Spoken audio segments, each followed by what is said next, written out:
নমস্কার প্রিয় বন্ধু মিডিয়ায় আপনাদের স্বাগত এবং আপনারা দেখছেন প্রিয় বন্ধু বাংলা, সত্যের সন্ধানে সর্বদা আমি শুদ্ধশীল। বন্ধুরা, 2024-এর লোকসভা নির্বাচনের ঠিক ফলাফলটা কি হতে চলেছে এই নিয়ে কয়েক মাস আগেও সাধারণ মানুষের মনের মধ্যে একটা সন্দেহ ছিল। মোদী সরকারই আসতে পারে, তবে আগের বারের থেকেই কি আসন সংখ্যা কমবে, এই রকম একটা ধারণা মাথার মধ্যে কাজ করছিল। তার কারণ হচ্ছে বিরোধীরা, মানে যারা মোদির সঙ্গে লড়াইয়ে পাচ্ছেন না, তারা সবাই মোটামুটি একজোট হয়ে গিয়েছিলেন এবং সেই জোটের নাম ইন্ডি জোট দেওয়া হয়েছিল। এবং তারা যে হাওয়াটা তোলার চেষ্টা করছিলেন তাতে মানুষের মধ্যে একটা সামান্য হলেও একটা কী বলবো দুবিধা তৈরি হচ্ছিল যে সত্যিই কি তাহলে মোদী সরকারের বিরুদ্ধে অ্যান্টি ইনকামবেন্সি কাজ করবে, তারা কি সংখ্যাগরিষ্ঠতা থেকে বেশ কিছুটা পিছনে থাকবে। কিন্তু এই জোট হওয়ার পর যে 5টি রাজ্যের বড় নির্বাচন হয়ে গেল, বিধানসভা নির্বাচন হয়ে গেল, যদিও বিধানসভা এবং লোকসভা নির্বাচনের মধ্যে একটা বিশাল বড় ফারাক থাকে, কিন্তু তাহলেও সেই বিধানসভা নির্বাচনের ফলাফল তো অনেকটাই আবার হাওয়াটাও বদলে দেয় কোন দিকে যাবে। এই নির্বাচনের পর মোটামুটি দেশের মানুষ নিশ্চিত হয়ে গেছে যে মোদী সরকারের তৃতীয়বার আসা শুধু সময়ের অপেক্ষা। তবে তাদের মধ্যে একটাই প্রশ্ন এখন ঘোরাফেরা করছে, ঠিক কত আসন নিয়ে মোদী সরকার আসবে। তবে সাধারণ মানুষের মধ্যে এই প্রশ্নটা থাকলেও এই সরকার গঠনের যে প্রক্রিয়া, মোদির যে ভারতকে নেতৃত্ব দেওয়ার যে প্রক্রিয়া, সেইটা শুধুমাত্র ওই পেঁয়াজ আলু টমেটোর দাম কমানোর জন্য নয়। একটা নতুন ভারতবর্ষ গড়তে হবে যারা বিশ্বে একটা পাওয়ার হাউস হবে এবং বিশ্বের সমস্ত দেশ এই ভারতবর্ষের সঙ্গে বাণিজ্যিক হোক, বন্ধুত্বের হোক, সব রকমের সম্পর্ক বজায় রাখতে চেষ্টা করবে। এমন একটা পাওয়ার হাউসের স্বপ্ন কিন্তু ভারতবর্ষ দেখছে, কেননা ভারতবর্ষ হচ্ছে বিশ্বের বৃহত্তম গণতান্ত্রিক দেশ, কিন্তু সেই দেশ এখনও প্রগতিশীল দেশের মধ্যে গণ্য হয়। তারা যে একদম উন্নততর দেশ হয়ে গেছে এই জায়গাটায় আসে না, গরিবী একটা বড় ফ্যাক্টর। কিন্তু ওই বললাম যে এই ভারতবর্ষটা তৈরি করতে গেলে কিন্তু বেশ বড় একটা সৈন্য লাগবে, যে সৈন্যটা কিন্তু বর্ডারে গিয়ে যুদ্ধ করবে না, যে সৈন্যটা সারা বিশ্বের রাজনীতির সঙ্গে যুদ্ধটা করবে। এবং সেই কাজে এক বড় সড়ো পদক্ষেপ নিতে চলেছেন এক IPS. Big news, senior IPS officer Anand Mishra resigned and he is likely to contest Lok Sabha polls on BJP ticket from Bihar. বিহারের কথা এখানে বলছি কেন, তার একটা কারণ আছে। এই খবরটা করছি তার বেশ কিছু কারণ আছে, অবশ্যই সেটা ধাপে ধাপে বলছি, কিন্তু এটা কতখানি সারপ্রাইজিং হবে আপনাদের কাছে সেটা দেখুন। He met RSS chief Mohan Bhagwat. He may contest from the Buxar constituency in Bihar. Anand Mishra has been a prominent figure known for his dedication and commitment to maintaining law and order. বিহারের বাসিন্দা আনন্দ Mishra IPS, তিনি বর্তমানে আসামে posted আছেন। তিনি কিন্তু তার চাকরি থেকে রিজাইন করেছেন এবং খুব সম্ভবত মুখ্য সচিবের কাছে যে তিনি ত্যাগপত্রটি জমা দিয়েছেন, রেজিগনেশন লেটারটি জমা দিয়েছেন, সেখানে বলেছেন 16ই জানুয়ারি তাকে যেন চাকরি থেকে মুক্ত করে দেওয়া হয়। এর মাঝখানে তিনি আরএসএসের প্রধান মোহন ভাগবতের সঙ্গে দেখা করেছেন এবং খুব সম্ভবত তিনি বক্সার থেকে টিকিট পেতে চলেছেন বিজেপির, এবং সেই কারণেই তিনি রিজাইন করেছেন। কে এই আনন্দ মিশ্রা? এই আনন্দ মিশ্রার সঙ্গে আবার আমাদের পশ্চিমবঙ্গ, আমাদের কলকাতার একটা বড় যোগ রয়েছে। আনন্দ মিশ্রের বাবা, তিনি হচ্ছেন পশ্চিমবঙ্গের হিন্দুস্তান মোটরসের ইঞ্জিনিয়ার ছিলেন এবং তার ফলে আনন্দ মিশ্রের বেড়ে ওঠা সবটাই কিন্তু কলকাতার সেন্ট জেভিয়ার্স কলেজ থেকে তিনি গ্র্যাজুয়েশন কমপ্লিট করেন এবং মাত্র 22 বছর বয়সে তিনি কিন্তু ইউপিএসসি ক্র্যাক করেন এবং তারপর আইপিএস হয়ে তার পোস্টিং হয়। একদিকে তিনি যখন আইপিএস হিসেবে কাজ করছেন তখন ড্রাগ মাফিয়া, আসামে কাজ করছেন তো সেখানে তখন কিন্তু ড্রাগ মাফিয়াদের রাজত্ব চলছে। তাদেরকে যেরকম তিনি সবক শিখিয়েছেন, তাদেরকে সিধা করেছেন এবং সেই প্রক্রিয়াটা কার্যত বন্ধ করে দিয়েছেন, তার পাশাপাশি তার কিন্তু সমাজ সেবায় একটা বেশ নাম আছে। ফলে সোশ্যাল মিডিয়াতেও এই আনন্দ মিশ্রা কিন্তু খুব পপুলার ফেস। তিনি একদিকে যেরকম খুব সুন্দর গিটার বাজাতে পারেন, তার পাশাপাশি যারা দুস্থ দরিদ্র ছাত্র তাদের কিন্তু বিনা পয়সায় টিউশন পড়ান। এই মানুষটাকেই কিন্তু বিহারের বক্সার থেকে টিকিট দেওয়া হতে পারে এমন একটা জল্পনার কথা ভাবা হচ্ছে। কেন ভাবা হচ্ছে? বক্সারের ব্যাকগ্রাউন্ডটা একটু আপনাদের বলি, তাহলে বুঝতে পারবেন কেন আনন্দ মিশ্রাকে সেখানে নিয়ে যাওয়া হচ্ছে। এই বক্সার আসনটি একসময় কংগ্রেসের গড় থাকলেও 1989 থেকে এই আসনে টানা জিতে আসছে কিন্তু বিজেপি। মাফ করুন 1996 থেকে টানা জিতে আসছে বিজেপি। মাঝখানে একবার 2009 সালের ইলেকশানে এখান থেকে আরজেডির এক প্রার্থী জিতেছিলেন, কিন্তু তার আগে লালমুনি চৌবে এবং বর্তমানে কেন্দ্রীয় মন্ত্রী অশ্বিনী চৌবে তিনি কিন্তু পরপর দুবার 2014 এবং 2019 এই বক্সার কেন্দ্র থেকে জিতেছেন। তাহলে 2024-এ অশ্বিনী চৌবেকে সরিয়ে আনন্দ মিশ্রাকে কেন সেখানে টিকিট দেওয়া হবে? দেখুন, যেটুকুনি জানা যাচ্ছে যে অশ্বিনী চৌবের কিন্তু 71 বছর বয়স হয়ে গেছে এবং তিনি কিন্তু একটু শারীরিকভাবে অসুস্থ। ফলে বক্সারের এই আসনে যা খাটাখাটি করতে হবে সেই ধকলটা তিনি নিতে পারবেন কিনা, তার জায়গায় একজন টকবগে তরুণকে দায়িত্ব দিতে চাইছে বিজেপি। তার কারণ হচ্ছে 2019-এ এই বক্সার কেন্দ্রের যে কটা বিধানসভা ছিল, অর্থাৎ ব্রহ্মপুর, বক্সার, দুমরাও, রাজপুর, রামগড় এবং দিনারা, এই প্রত্যেকটা জায়গায় বিজেপি লিড ছিল। কিন্তু তারপরে যে বিহারের বিধানসভা নির্বাচন হয়, এখানে বেশিরভাগ আসনেই কিন্তু লড়ে তৎকালীন জোটসঙ্গী, বিজেপির জোটসঙ্গী জেডিইউ, এবং আনফর্চুনেটলি সবকটা আসনেই জয় পায় বিরোধী পক্ষ, তখন হয় আরজেডি নয় কংগ্রেস। ফলে এই রকম একটা আসনে যথেষ্ট কাঠখড় ফোরাতে হবে এবং সেই জন্য কিন্তু এই আসন থেকে আনন্দ মিশ্রাকে টিকিট দেওয়ার ভাবনা চিন্তা করা হচ্ছে। এখন আবারও আপনাদের মনে প্রশ্ন আসছে যে বিহার, বক্সার, আনন্দ মিশ্রা নিয়ে এত কথা আজকে বলছি কেন? বলছি, ওই সেকেন্ড প্যারাগ্রাফের ফার্স্ট লাইনটা দেখুন। He met RSS chief Mohan Bhagwat, he may contest from the Buxar constituency in Bihar, এই কথা তিনি এখানে বলা হচ্ছে। অর্থাৎ এই যে বিজেপির টিকিটে লড়তে গেলে সেখানে সংঘের একটা আশীর্বাদ বা একটা অ্যাপ্রুভাল কোথাও গিয়ে দরকার হয়। হয়তো অফিসিয়ালি সেটা সামনে আসে না, কিন্তু যে কোনো আসনে সংঘের আশীর্বাদ থাকাটা অত্যন্ত জরুরি। এই পশ্চিমবঙ্গের ক্ষেত্রেই ধরুন না, গতবার যে লোকসভা নির্বাচন হলো সেখানে যে প্রার্থী দেখা গেল বা যারা জিতলেন, সেই সব মানুষগুলোর নামগুলো একবার ভেবে দেখুন তো। এই ধরুন জয়ন্ত রায়, তাকে কি কোনোদিন রাজনীতির আঙিনায় দেখেছিলেন? জলপাইগুড়ি থেকে সাংসদ হলেন।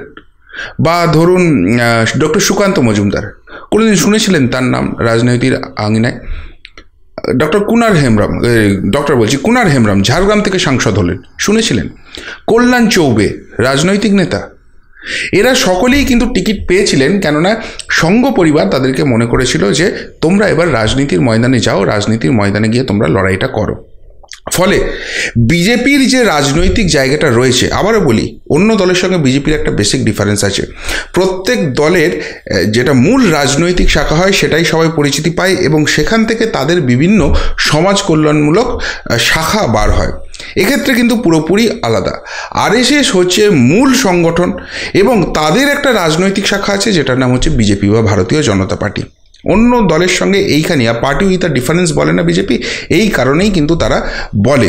সুতরাং বিজেপি করতে গেলে সংঘের ধারণা থাকা, কেননা সংঘ বলে দেশ গড়তে, মানুষ গড়তে তারা চায় এবং এই দেশমাতৃকাকে অন্য জায়গায় তারা একটা নিয়ে যেতে চায়, তার প্রোটেকশনের ব্যাপারটা তারা দেশবাসীকে বুঝতে হবে। এই ধারণা থেকে তারা কাজ করেন, বিভিন্ন সমাজ সংস্কারমূলক প্রকল্পের সঙ্গে তারা যুক্ত থাকেন। কিন্তু কেউ RSS-এ আছেন মানেই তিনি বিজেপি বিমুখ, আবার কেউ বিজেপিতে আছেন মানে RSS-এর কোনো দরকার নেই, এমন ধারণা কিন্তু নয়। এত কথা বলছি একটাই কারণে, আমি আমার মতো করে প্রতিবেদন করি, কারোর প্রতিবেদন নিয়ে মাথা ঘামাই না। আমার যেটা মনে হয়, যে তথ্যগুলো পাই সেগুলোই আপনাদের সামনে নিয়ে আসার চেষ্টা করি।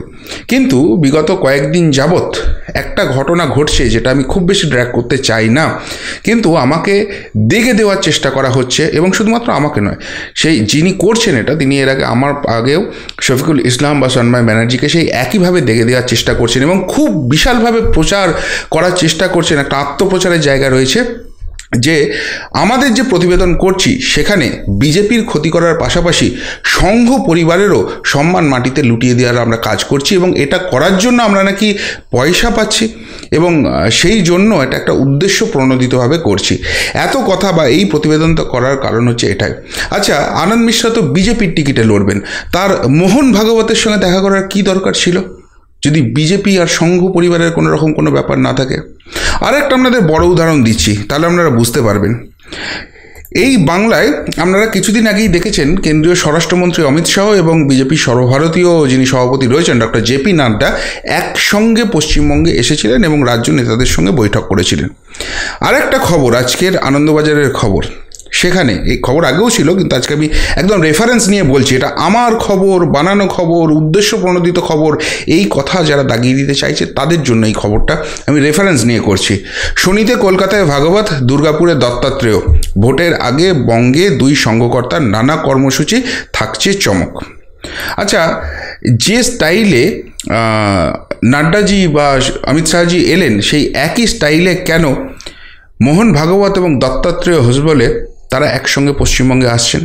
সংঘ পরিবারের তরফ থেকে অবশ্যই অফিসিয়ালি বলা হবে যে সরসংঘ চালক এবং সর কার্যবাহ যে দুজন রয়েছেন, এটা রুটিন মাফিক তারা আসছেন। অবশ্যই সংঘ কোনো সময় বলেন আমরা সরাসরি রাজনীতির সঙ্গে যুক্ত, কিন্তু সংঘের আশীর্বাদ ছাড়া বিজেপির রাজনীতি করা যাবে এই ধারণা কি সত্যি?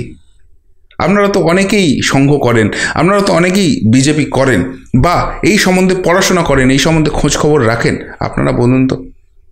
তাই যারা বলছে যে ভোটের ময়দানে বিজেপির ভালো হোক এই চেষ্টা সংঘ করছে বা সংঘ করতে চাইছে, বা সেই জন্য সংঘের যারা সঙ্গী রয়েছেন তাদেরকে নামিয়ে দেওয়া হচ্ছে যে যাও এবার তোমরা রাজনীতির কাজটা করো, কেননা দেশ গঠন করতে গেলে এই রাজনীতি এবং রাজনীতিতে জেতা এটাও খুব ইম্পর্টেন্ট জায়গা রয়েছে, সেই কথা বলে সেই খবর সামনে এনে আমি সংঘের অপমান করছি?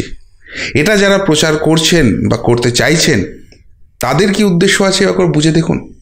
যাই হোক, যেটা এই প্রসঙ্গে বলছিলাম যে মোহন ভাগবত আসছেন এবং আসার পর তিনি কলকাতাতেই থাকছেন দুদিন, এখন আসামে আছেন তিনি, এবং আসার পর তিনি কিন্তু কলকাতায় বেশ কিছু গুরুত্বপূর্ণ ব্যক্তির সঙ্গে বৈঠক করবেন, এবং তার মধ্যে একটি নাম কিন্তু রীতিমতো চমকে দেওয়ার মতো। তিনি হচ্ছেন প্রাক্তন সিবিআই কর্তা তথা প্রাক্তন তৃণমূলের মন্ত্রী উপেন বিশ্বাস। রাজ্যের যে বর্তমান দুর্নীতি নিয়ে অবস্থা চলছে, সেই পরিস্থিতিতে উপেন বিশ্বাসের সঙ্গে মোহন ভাগবতের যে বৈঠক, সেই বৈঠক কিন্তু অনেকেরই নজর টানছে, যদিও তাদের মধ্যে কি ব্যক্তিগত কথা হবে কেউ জানে না। এরপর তিনি যাবেন কল্যাণ চৌবে, ফুটবলার, বর্তমানে এআইএফএফ সভাপতি, গতবার কৃষ্ণনগর থেকে লড়েছিলেন, এমনকি কলকাতার মানিকতলা থেকে বিধানসভাতেও লড়েছিলেন, সেই কল্যাণ চৌবের বাড়িতেও তিনি যাবেন, তার সঙ্গে বৈঠক আছে। এবং তারপর ভিক্টর বন্দ্যোপাধ্যায়ের সঙ্গেও একটা বিজেপির যোগ ছিল, এখনও আছে কিনা আমার জানা নেই। তিনিই কিন্তু প্রথম এই রাজ্যের বিজেপির তারকা মুখ বলা যেতে পারে। তিনি অতীতে একবার, তখনও কিন্তু ডিলিমিটেশন হয়নি, কলকাতা উত্তর পশ্চিম আসন থেকে বিজেপির টিকিটে লড়েছিলেন, এবং সংঘের একটি শাখা, তার কিন্তু পশ্চিমবঙ্গের সভাপতি পদেও তিনি দীর্ঘদিন ছিলেন, তার সঙ্গে তিনি বৈঠক করবেন। অন্যদিকে দত্তাত্রেয় হাসবলে তিনি কিন্তু দুর্গাপুরে যাচ্ছেন, এবং যেটা জানা যাচ্ছে সেটা কিন্তু সবটাই সাংগঠনিক বৈঠক তিনি সেখানে করবেন। সংঘ পশ্চিমবঙ্গকে তিনটি ভাগে ভাগ করে, উত্তরবঙ্গ, মধ্যবঙ্গ এবং দক্ষিণবঙ্গ। দুর্গাপুরে যে বৈঠকটি হবে সেখানে মধ্যবঙ্গের নেতাদের ডাকা হয়েছে, মানে আরএসএসের নেতাদের, এবং সেখানেই বৈঠক করবেন। সেখানে দুদিন থাকার কথা আছে, তারপর তিনি কলকাতায় চলে আসবেন এবং কলকাতায় 4 দিনব্যাপী বৈঠক হবে। কি বৈঠক হবে আবারও সংঘের খবর বার করা যথেষ্ট শক্ত, কিন্তু যেটা জল্পনা চলছে যে রাম জন্মভূমি বা রামলালার পুজো উপলক্ষে গোটা দেশে যে একটা হিন্দুত্বের হাওয়া হচ্ছে, পশ্চিমবঙ্গের ক্ষেত্রেও সেটা কিভাবে সেটা আরও ভালো জায়গায় নিয়ে যাওয়া যায়, এবং পশ্চিমবঙ্গের বহু মানুষ আছেন যারা অযোধ্যায় রাম মন্দির দর্শন করতে চাইবেন, এবং এই ঘটনা যদি সত্যি সত্যি ঠিকভাবে ইমপ্লিমেন্ট করা যায়, পশ্চিমবঙ্গে কিন্তু একটা হিন্দুত্বের আবহাওয়া, হিন্দুত্বের জাগরণ অবশ্যম্ভাবী হবে। এবং সেটা মানে সরাসরি তারা নাই বলুন বা যেটাই হোক, সেটা কিন্তু রাজনীতির ময়দানে, ভোটের ময়দানে যদি হিন্দুত্বের হাওয়া সত্যিই পশ্চিমবঙ্গেও জাগে, সেটা কিন্তু বিজেপিকে সাহায্য করবে খুব অবভিয়াসভাবে। এই কথাটা এই কারণেই বলছি যে যারা রেফারেন্স দেখাচ্ছেন যে সংঘের সঙ্গে বিজেপির কোনো ব্যাপার নেই, বা বিজেপি কিভাবে রাজনীতি করবে, বিজেপি আদৌ এই রাজ্যে ভালো ফল করবে কি না, বিজেপি এই রাজ্যে যে রাজনৈতিক লড়াইটা করবে সেখানে সংঘের যারা কর্মী রয়েছেন তাদেরকে আপাতত সংঘের পাট চুকিয়ে সরাসরি ময়দানে, রাজনীতির ময়দানে নামিয়ে তাদেরকে সাহায্য করা হবে কি না, এই ধরনের কোনো পরিকল্পনা, এই ধরনের কোনো আলোচনা সংঘ পরিবারের সঙ্গে, নাগপুরের আরএসএসের হেডকোয়ার্টারের সঙ্গে দিল্লির কেন্দ্রীয় নেতৃত্বের হচ্ছে না। এই কথা যারা প্রচার করছেন এবং বলছেন, যারা এই খবরগুলো নিয়ে আসছেন, তারা নাকি সংঘকে ছোট করতে চাইছেন, তারা কি সত্যিই বাস্তবের দুনিয়াতে, বাস্তবের মাটিতে পা দিয়ে চলছেন, নাকি তারা ওই 4% পার্টির নেতা? অর্থাৎ বিজেপিকে তো একসময় পশ্চিমবঙ্গে 4%-এর পার্টি বলা হতো, তারা সেই সময়ে পার্টি করেছেন, এখন পার্টি বড় হয়েছে, পার্টি দেখেছে এই 4%-এর নেতাদের দিয়ে যদি পার্টিটাকে চালাতে হয় বা তাদেরকে যদি এখন টিকিট দিতে হয় তাহলে কিন্তু সেই 4%ই ফেরত যেতে হবে। ফলে পার্টি বড় হচ্ছে, যারা যারা যোগ্য যেখান থেকেই আসুন তাদেরকে পার্টির মতো করে তৈরি করে নিয়ে তাদেরকে টিকিট দেওয়া হচ্ছে, তাদেরকে ক্ষমতা দেওয়া হচ্ছে, আর সেটাতে বড্ড গাত্রদাহ হচ্ছে। আর সেই জায়গাতেই তারা নিজেদের হঠাৎ বিপ্লবী, হঠাৎ সঙ্গী, হঠাৎ বিজেপির খুব ভালো চাওয়া লোক হিসেবে প্রমাণ করতে চাইছেন। তা করুন, তাতে আমার কোনো অসুবিধা নেই, কিন্তু সেটা করতে গিয়ে অন্য কাউকে ছোট করা, এটা কি সঙ্গ শেখায়? অন্য কাউকে কোনো প্রমাণ ছাড়া দাগিয়ে দেওয়া, এটা কি সঙ্গ শেখায়? সুতরাং সংঘের নাম নিয়ে এটা যারা করছেন সেটা কি ঠিক, না সেটা নোংরামি? আমি এই প্রসঙ্গে কথা আর টানবো না, এটাই আমার এই বিষয়ে শেষ প্রতিবেদন। তাই যতটা শালীন ভাষায় আপনাদের বোঝানো সম্ভব সেটাই আমি চেষ্টাটা করলাম। কিন্তু একটা কথা বলতে পারি যে এই সমস্ত বিতর্ক উল্টে দিয়ে নরেন্দ্র মোদী তৃতীয়বার সরকারে আসছেন, এটা যেমন দিনের আলোর মতো স্পষ্ট, আগের থেকেও বেশি আসন নিয়ে আসছেন সেই সম্ভাবনাও সেরকম উজ্জ্বল। কিন্তু তার পাশাপাশি নরেন্দ্র মোদীর যে মিশন, সংঘের যে ভিশন, সেটা কিন্তু ভারতবাসী ফিল করতে শুরু করেছে। নতুন ভারত গড়তে হবে এবং যে নতুন ভারত গোটা বিশ্বকে পথ দেখাবে। তাই আনন্দ মিশ্রার মতো তরুণ তুর্কি তারা চাকরি ছেড়ে দিচ্ছে, আইপিএসের মতো চাকরি যেটা দাপটের সঙ্গে করছিলেন সেইটা ছেড়ে দিয়ে এসে নরেন্দ্র মোদীর পাশে দাঁড়িয়ে পিছন থেকে তাকে সমর্থন দিয়ে তার সেই সৈন্যবাহিনীতে যুক্ত হয়ে নতুন ভারত গড়ার কাজে এগিয়ে আসছেন।